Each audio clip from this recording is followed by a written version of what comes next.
Hey guys, let's talk about the Assassin's Creed event Into the Shadows real quick.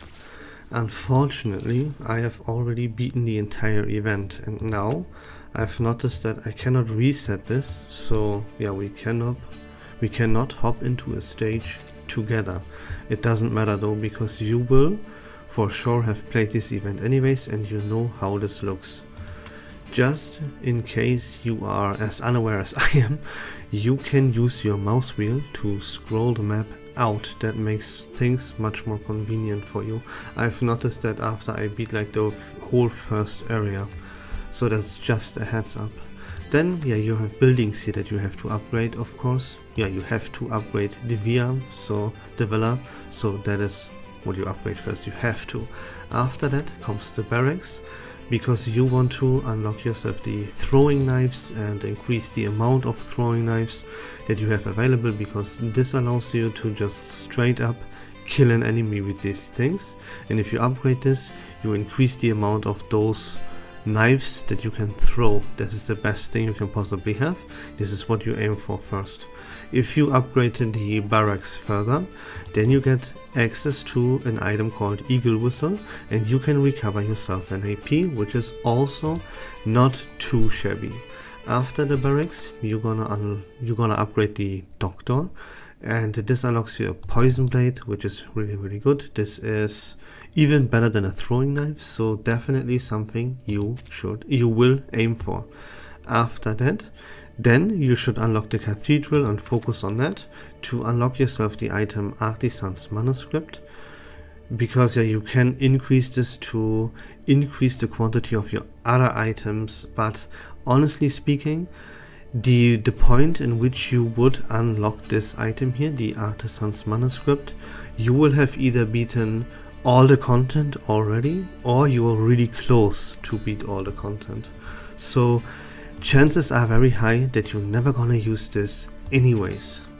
And then last but not least, as the quest here tells you to, you will also unlock the blacksmith. This is 100% completely useless.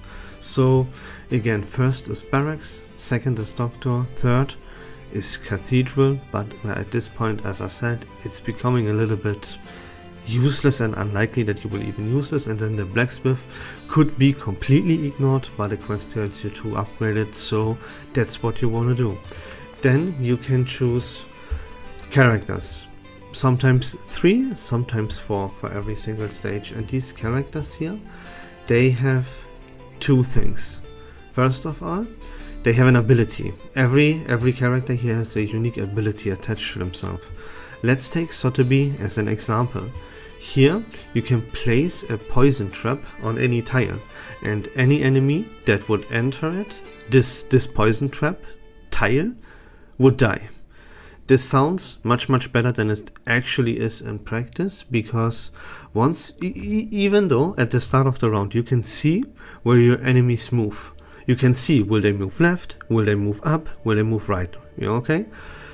But if you place a poison tile right now on a tile where the enemy would move, they don't move in there, they change direction to avoid this poison trap.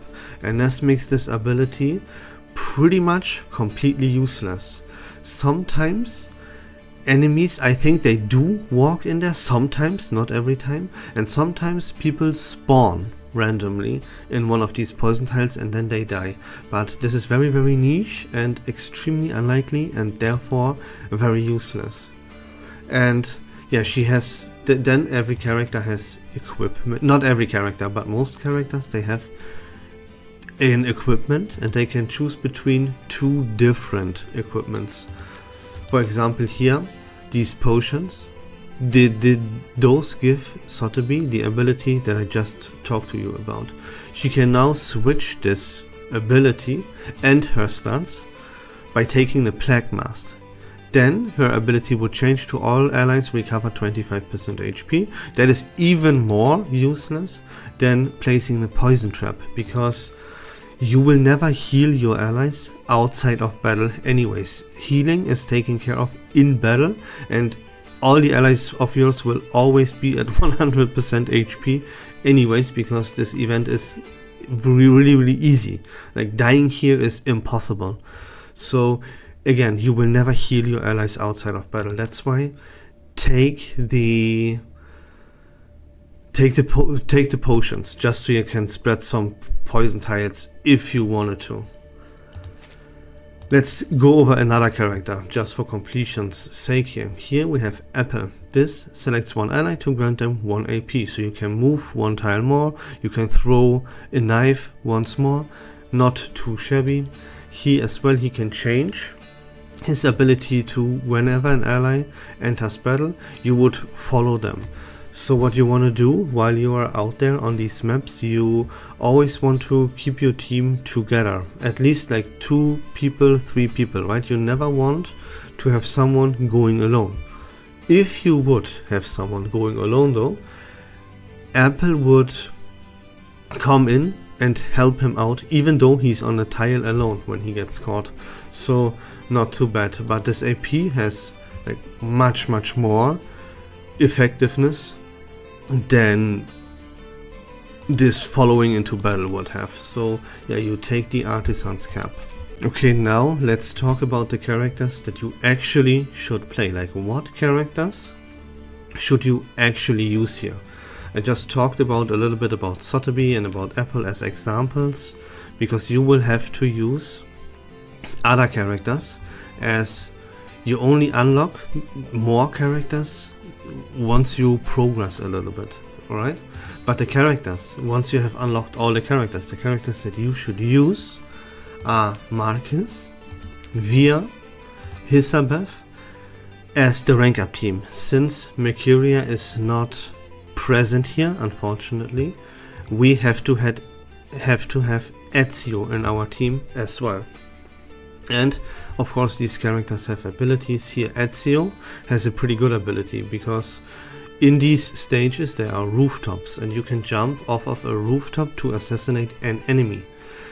Ezio assassinates 2 enemies that way. That's pretty good. Then Hisabeth is a little bit interesting, because she has 2 items here, and one item, these potions, they grant you the ability to block an enemy spawn tile on a map. It blocks the spawns, yeah, of course. So again, every time you end your round, new enemies randomly spawn on tiles on the map. You can now choose a tile where enemies then won't spawn, guaranteed.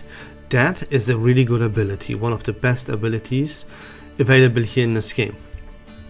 But you don't want to focus on these abilities, as here in this case you should focus on the stats, and you take the secret node scraps, even though those give you a completely useless ability, but they give you plus 200% attack, while the potions would only give you 25% attack.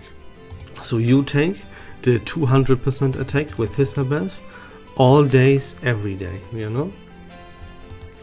Then Via, you can recover HP for an ally, you can revive, it doesn't matter, right? Via is just here to have heal inside of a battle. And of course, as you know, Hisabeth, Via and Marcus synergize very well. They are actually a team.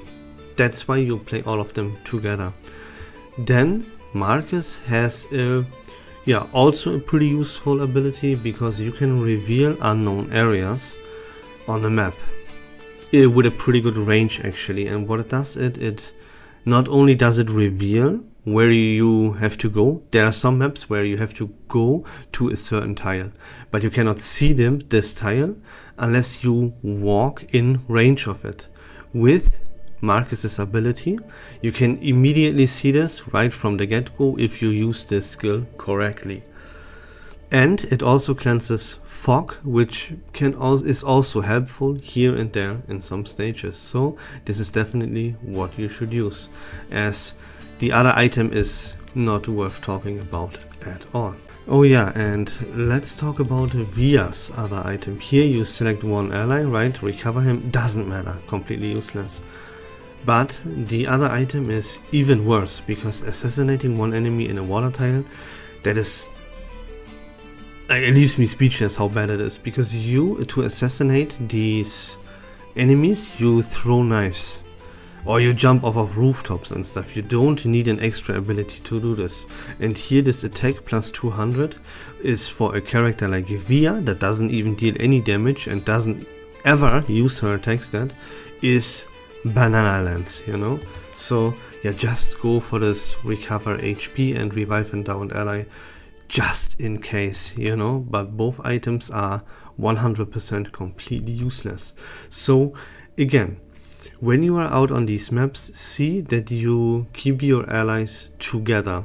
Never have an ally be alone. Use the characters Marcus, Via, Hisabeth, because they are a team, they have synergy, and they are the most effective combination of characters here when it comes to battling. Since we don't have Mercuria, we will use Ezio.